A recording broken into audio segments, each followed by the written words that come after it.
The Mouse Tower by Anonymous.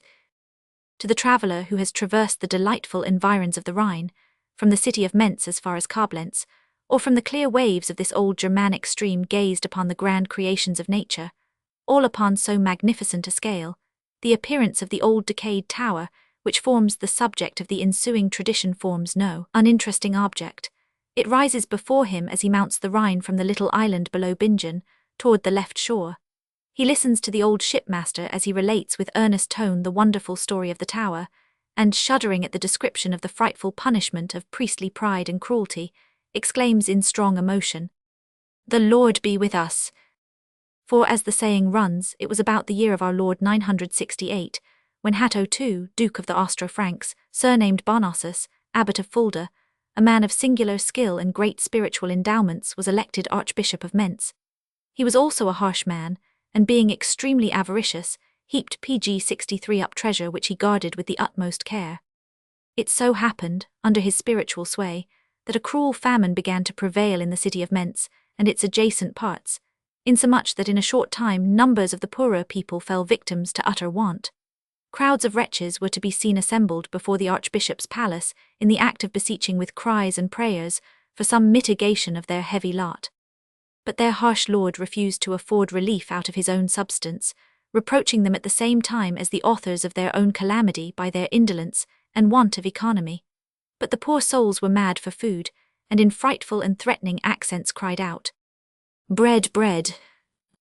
Fearing the result, Bishop Hatto ordered a vast number of hungry souls to range themselves in order in one of his empty barns under the pretence of supplying them with provisions. Then, having closed the doors, he commanded his minions to fire the place, in which all fell victims to the flames. When he heard the death shouts and shrieks of the unhappy poor, turning towards the menial parasites who abetted his crime, he said, "Hark you how the mice squeak!" But heaven that witnessed the deed did not permit its vengeance to sleep.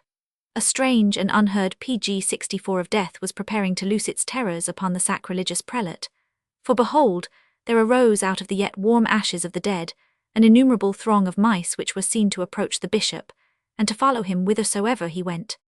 At length he flew into one of his steepest and highest towers, but the mice climbed over the walls. He closed every door and window, yet after him they came, piercing their way through the smallest nooks and crannies of the building. They poured in upon him and covered him from head to foot in numberless heaps. They bit, they scratched, they tortured his flesh, till they nearly devoured him. So great was the throng that the more his domestics sought to beat them off, the more keen and savagely, with increased numbers, did they return to the charge. Even where his name was found placed upon the walls and tapestries, they gnawed it in their rage away. In this frightful predicament the bishop, finding that he could obtain no help on land, bethought of taking himself to the water. A tower was hastily erected upon the Rhine. He took ship and shut himself up there, enclosed within double walls and surrounded by water. He flattered himself that the rushing stream would effectually check the rage of his enemies. Here too, however, the vengeance of offended heaven gave them entrance. Myriads of mice took to the stream, and swam pg 65, and though myriads of them were swept away, an innumerable throng still reached the spot. Again they climbed and clattered up the walls. The bishop heard their approach. It was his last retreat.